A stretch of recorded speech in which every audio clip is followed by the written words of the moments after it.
It's time to check your money with Mike Jennings. Mike Jennings is a wealth advisor with Brackens Financial Solutions Network, LLC, and the registered representative of LPL Financial, member SIPC. Mike, June is here, my brother. It is here. June is here. June is here. I don't know what's been going on with the weather, but It don't feel like June. if I look at the calendar, technically it is June. It But is June. all Or this, I should say, not that it doesn't feel like June. May gave us a lot to be desired. Let's say it that way. let's say it that way and We're leave it glad at to see it go. June is also birthday it. month as well, so we'll get into that a little bit. All But right, all right. yeah, birthday month coming up. This is birthday month. Yeah, 10 days, my brother. 10 days. There we go. Oh, so you're not. I'm only a month behind you. A Well, month behind me, and maybe many. some years, Yeah, I couple was years. gonna say, and many decades. Oh, four score and 7 years ago. At least three score. Anyway, so what's going on, Mike? What is going on? Oh, God, we have been coming on here every week and giving everyone the rundown on what's been going on, and sometimes it feels like we're repeating ourselves, but that's just the nature of finance. History repeats itself, or at very least, it rhymes. So, we have to keep coming on here and making sure people understand things that are going on. And one of the things I felt was very relevant, something that we've touched on in the past before in other episodes here and there. But that is credit. Recently, if you looked at some of the headlines coming out, for example, millions of Americans are facing large credit drops from the student loans being in default, and the whole initiative behind that, and people, the government looking for their get their money back. Medical debt still an issue for many credit users. And more Americans are falling behind on a newer concept with credit, which are buy now, pay later loans. Oh, So there's a lot of things going on that is affecting people's credit.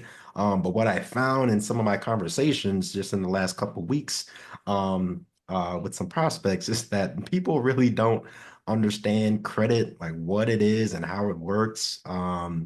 And that is not a fault to them because it is a very complex thing. So I figured I'd come on here and just give people a rundown of some different areas around credit and see where we can go with that. Is that good? that sounds good to me. All right, all right. So let's get into it.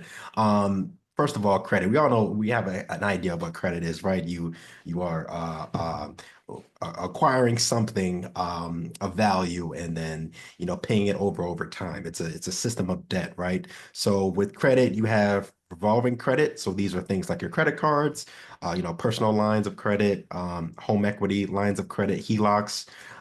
You also have installment credit, which are things like your auto loans, student loans that we just mentioned, mortgages, and the buy now, pay later sort of thing. So that you Afterpay, Affirm, Klarna, things like that. Klarna, what else? Whatever that, yeah. Exactly. Very familiar with all of those. Thank The you. the shopping cart gotchas right there. It's like Oh the my God. Eat four payments of $50. Sign me up. oh, you remember layaway? Yeah. Yeah, I remember layaway. And a lot of stores stopped doing that, right? Right. And now it's not layaway. It's here, you can have it, but you lay some money down too in a couple Well, of weeks. I'll give you one more thing, right? Even my bank is doing that. So Really? I bought something and then they said, hey, if you want that money back, we'll break it up for you, my brother. So, and I don't know what the incentive was for the bank to do that, but yeah, even the bank is doing that.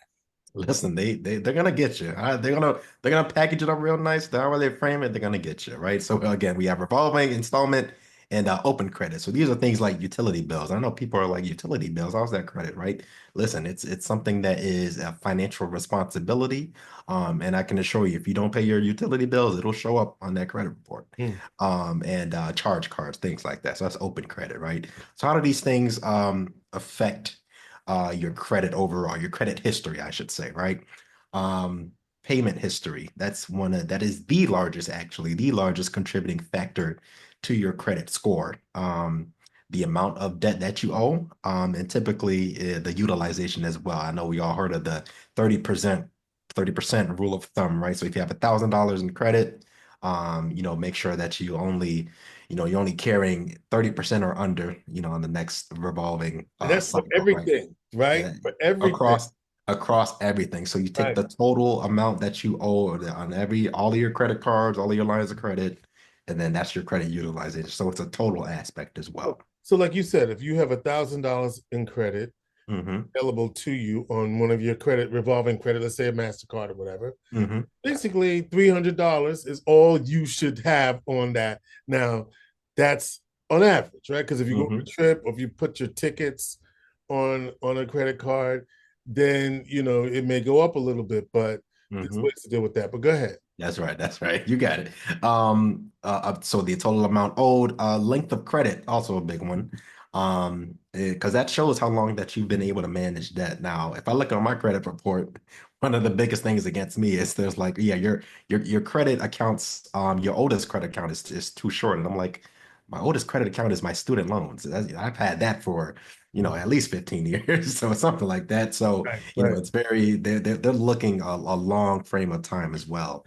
Another thing people underestimate is also credit mix. Not the biggest factor, but it's also something as well. The lenders, they want to see that you can handle things like an auto loan, but also at the same time handle things like credit cards, handle a mortgage, handle student loans, any personal line of credit, anything like that. They want to see a good mix of credit as well, so it's not just like one thing And to uh, your and over to your time. point, some things are more important than others. Oh So yeah, your mortgage and your car note versus, a department store credit card. Not saying that you shouldn't be on all exactly. of that, but they're not weighed in the same.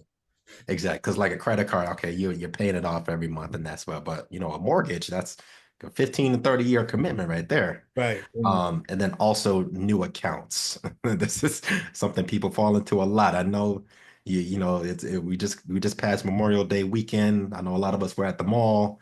We get up to that counter and they're like, listen, you wanna save another 30%? Open up a Yeah. store card. Listen, if you do that too many times, it'll definitely have a Maybe negative a look, negative impact on your listen, Mike, it's credit. enticing, right? And then you said, okay, I'm only gonna do a little bit on that. And then Right. the next thing you know, and then they love you so much, Mike, they will also increase your line. Hmm. Hmm. So, Hmm. and then all Yeah. of a sudden you're like, oh, okay. So those are the factors that go into your credit score. Now, I keep talking about credit score, right? Credit score, and everybody knows like you have credit, you have a credit report, and you have a credit score, which is pretty much just a general idea of how good you are at maintaining debt. But when it comes to that, a lot of people really don't understand that there are not only different platforms of credit score, but also within those platforms, there's different models as well. Right. I know a lot of people know of FICO, the FICO FICO score. score. Yeah. FICO score that's been around since I believe the 80s. It's the oldest scoring model that's very widely used at over 90% of lenders in Yep. every industry use FICO score. Now, which score that they use is a little bit different here because um, some of the older models, so like some of them are like numbers. They're almost like sequels and stuff. So you got the FICO 2, you got the FICO 8, 9, 10, all the way up to the 10T, which I think is the most recent one, right? They all treat credit and your credit history and your credit behaviors differently. And they keep coming out with these new models to kind of keep up with the evolving landscape of the economy and finance and how we use credit. So things like buy now, pay later, right? When those first started coming out, people really didn't have an idea of how that would, contribute to your credit. But now that it's been a little bit of time, the credit bureaus and the credit modeling systems, they're kind of weaving their way into contributing those into your credit score. Um, Not only just that, but there's also industry specific credit scores. So you have the FICO score for FICO Auto. That's just specifically for auto lending. So if you go to a car dealer, try to get a car, more than likely they're going to use the FICO auto score. Then there's the FICO bank card, which is for credit cards, store cards, things like that. Mm-hmm. And then FICO 2, 4, and 5 for mortgage lending, depending on which lender you go to. Yeah, Uh, and we should also say, Mike, that and depending upon, like you said, depending on what you're applying for, let's say you look up your score, your score, right? yep. Different lending institutions are using different measurements, just what you Yeah. just said, right? And So you look at one and says, oh, I'm 700 this, but then over here you could be 697, and over here you could be 678, right? yep. And it's funny you say that. I just saw an email from was it Capital One, I think, and they're like, yeah, we're gonna stop using Vantage 3.0. We're gonna use FICO 8, which Mm. is a newer model. But it's like, why at the same time, why were you using this old score? So these lenders, they're also there's some runtime, there's some lag time there between Mm-hmm. them adopting these newer scores, which Right. could technically be better for you. But that's just how the industry works. It's late in adopting things like that. And also with the FICO score, each bureau, so TransUnion, Equifax, Experian, you have a different FICO score for each one. Each one. They have their own algorithms, right? So that's FICO, and you just heard me mention Vantage score. So that's the newer model, or newer sort of modeling system. This one was actually created by the three bureaus. It was a joint venture between them, and the idea was it so that you didn't have three different scores. You had a sort of A a joint combined. score, a combined score And for and all of them, and, right? and I wanted to point out, like, recently, not long ago, we were shopping for a new vehicle. Had totaled the car, had to Mhm. find a new vehicle, Yep. and one of the things that we learned is that, again, that car dealer used this particular service, which yielded this particular score, which could be different than the one down the street, Run right down the street. right? So you have that to factor in as well. It's tricky, it's muddy, and people have no idea how to. So let me finish up with Vantage, right? So got it's a joint score for all three. It has different algorithms and weighting. They weight different items differently. And also the Vantage score, especially the newer one, I think the 3.0 or the 4.0, it uses trended data, so Mm-hmm. that credit usage and the behavior, it looks at a average, a period of time instead of just the last billing cycle, which a lot of the FICO scores, it does that. You miss a payment one month, you'll be a big hit on your next billing cycle when it comes to your credit score, versus when you have trended data, it's like, okay, the last 23 months you were okay, so we're not really gonna hit you with the hammer on the last month Mm-hmm. that you Mm-hmm. missed the payment, right? So that's also an advantage there. But like I said, FICO, it's almost a monopoly on the lenders that used FICO score. That's is down and out the most widely used model system. Now again, which model that they use is based on the industry and also based on other things, and they are a little bit slow on catching up. So, like you said, it all depends on where you go and what they use. So how does all of this sort of come together, and what other things should we be looking out for, right? So, Mm-hmm. again, just to reiterate, you don't have a single credit score. You have many that are used by different lenders. The FICO score is the oldest modeling system, and the models that are considered outdated for the current landscape of credit use, and that can work against you, right? If FICO 10 being the latest one, if one of your if your bank or your credit card lender is using an older model, some of those factors, some of those behaviors might work against you more than it would on a newer model.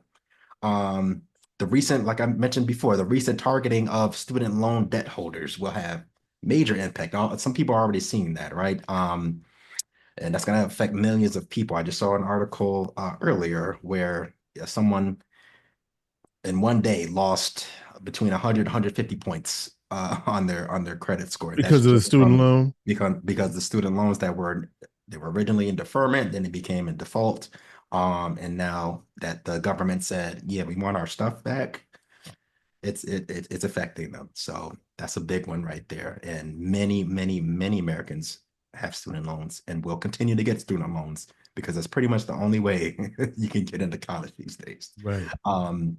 Another major point is that I mentioned quickly was the medical debt, which has been sort of a point of contention because medical debt I was going to say a killer, but I didn't want to a little too on the nose there. Right. It's often very high and it's unmanageable for most Americans. The newer models of FICO and VantageScore they sort of had their own initiative of excluding medical debt.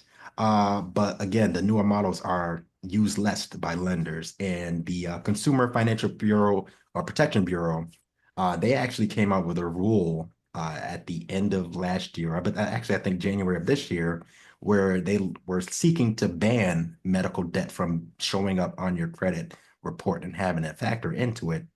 Of course, with the new administration, with the CFPB pretty much being out the door, they also reversed that and actually joined the people that That's did the a lawsuit Consumer against Protections Financial Bureau. Consumer Financial Protection Bureau. Yeah. Which is pretty much what it sounds like. It's trying to protect people from all sorts of financial mishaps and things like that. Like I said, the administration is doing away with that, and they're reversing that rule that they just tried to place on banning medical debt.